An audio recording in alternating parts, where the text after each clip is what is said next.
Hi friends, আজ তো আমি অনেক দিন ধরেই ভাবছি খিচুড়ি করব। তোমাদের দাদা, আমার শ্বশুর খিচুড়ি খেতে খুব ভালোবাসে। কিন্তু কি হয়েছে বলো তো, খিচুড়িটা যেই বসাতে যাব সকালবেলা উঠে দেখছি যে বৃষ্টি হচ্ছে, বেশ ভালো। খিচুড়িটা যেই বসাতে যাব অমনি দেখছি রোদ উঠে যাচ্ছে, রোদ্দুর উঠে যাচ্ছে। মানে তোমাদেরকে কি বলবো, কিছুতেই আমি খিচুড়ি করে উঠতে পারছি না। তো আজকে সকালবেলা যথারীতি দেখলাম যে বৃষ্টি হচ্ছে, ঝিমঝিম করে বৃষ্টি হচ্ছে। যাক, খিচুড়ি আজকে হলে ভালোই হবে। যথারীতি দেখলাম আবার রোদ্দুর উঠে গেল। কিন্তু আজকে তো শনিবার, নিরামিষ, ওই জন্য আমি ভেবেই নিয়েছিলাম আজকে আমি খিচুড়ি করবই করব।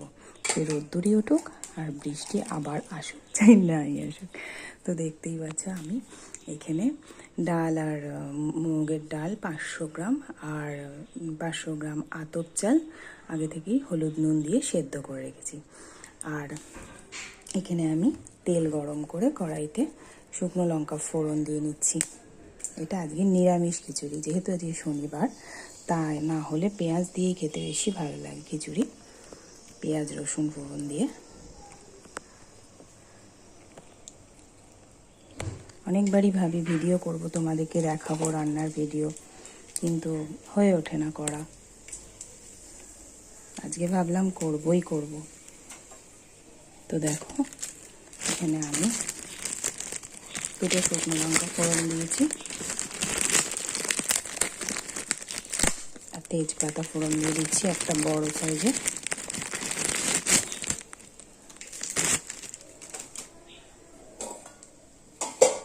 আর এখানে আমি আদা বাটা 3 চামচ মতো, বড় চামচের আদা বাটা। আমার কাছে টমেটো ছিল না বলে আমি একটু টমেটো সস, টমেটো কেচাপ আর গুঁড়ো লঙ্কা, হলুদ যেহেতু আমি চালেতে অ্যাড করেছি ওই জন্য হলুদটা আর দিইনি, এইভাবে অ্যাড করে রেখেছি। এটাকেই আমি, আদা জিরে আছে সাথে, জিরেও বাটাও আছে, সব শুদ্ধ একসাথে মিক্স করে ভালো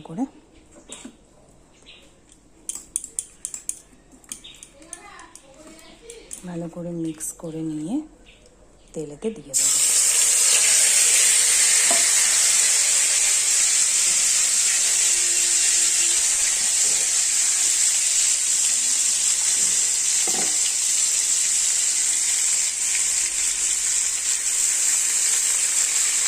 এতে তোমরা একটু নুন অ্যাড করবে, না হলে গায়ে ছিটে আসবে।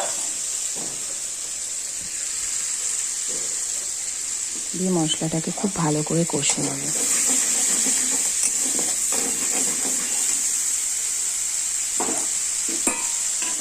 এদিকে গ্যাসটা জ্বেলে দেবো যাতে ভাতটা একটুখানি, চালটা আর ডালটা যাতে একটুখানি গরম হয়ে যায়। এই তো হয়ে গেল, প্রায় আধ ঘন্টা আমি ফুটিয়ে নিয়েছিলাম। আর একটা তোমাদেরকে টিপস দিই, যেটা হচ্ছে আমি রেগুলার করে থাকি। তোমরা যখন ভাত ফোটাবে না, নর্মাল ভাত বা ডাল চাল খিচুড়ির জন্য ফোটাবে, ডালটা একটু ভেজে নিতে হবে প্রথমে। হাফ ফুটিয়ে নিয়ে, মানে ধরো 15 মিনিট লাগলো ফুটতে, ভালো করে ফুটে গেলে বন্ধ করে দেবে।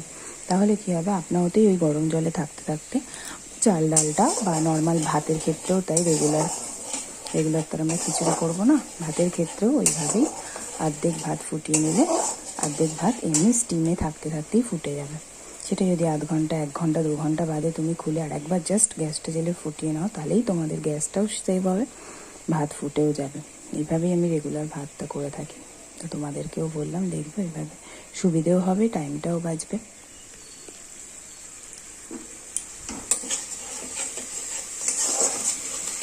তো বন্ধুরা, এতে আরেকটুখানি আমি এবার একটুখানি চিনি দেবো। চিনি আমি আগে দিইনি, এবার আমি একটু চিনি দেবো।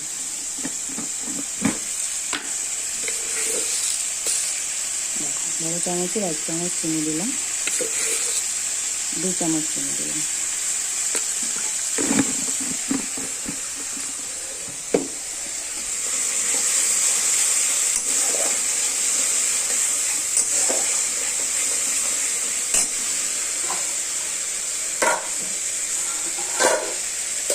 চাল ডালটা একটু নেড়ে দেবো ভালো করে।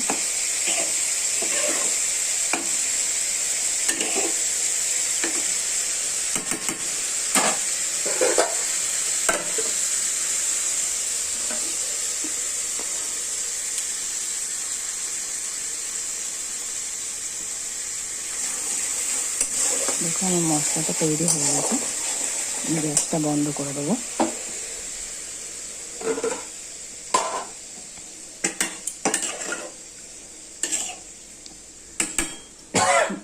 সরি বন্ধুরা, দাঁড়াও, এবার এতে আমি মশলাটা অ্যাড করে দেবো।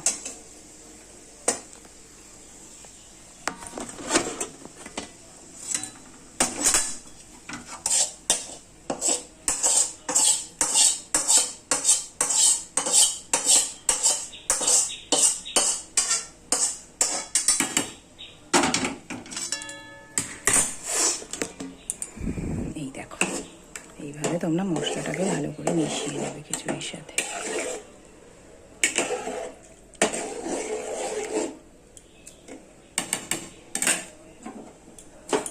গ্যাসটা হাই ফ্লেম করে রাখবে যাতে ভালো করে খিচুড়িটা ফুটে যায়। দিয়ে এটা লাস্টে আমি ঘি দেব। আচ্ছা, খিচুড়ির সাথে কি করব, আজকে তো নিরামিষের ব্যাপার আছে, তাই জন্য খিচুড়ির সাথে একটু আলুর দম করবো বলে দেখো আলুগুলো খুব ভালো করে ভেজে রেখেছি। আচ্ছা, আর হবে তোমার পটল ভাজা হয়েছে, পটল ভাজা করে রেখেছি।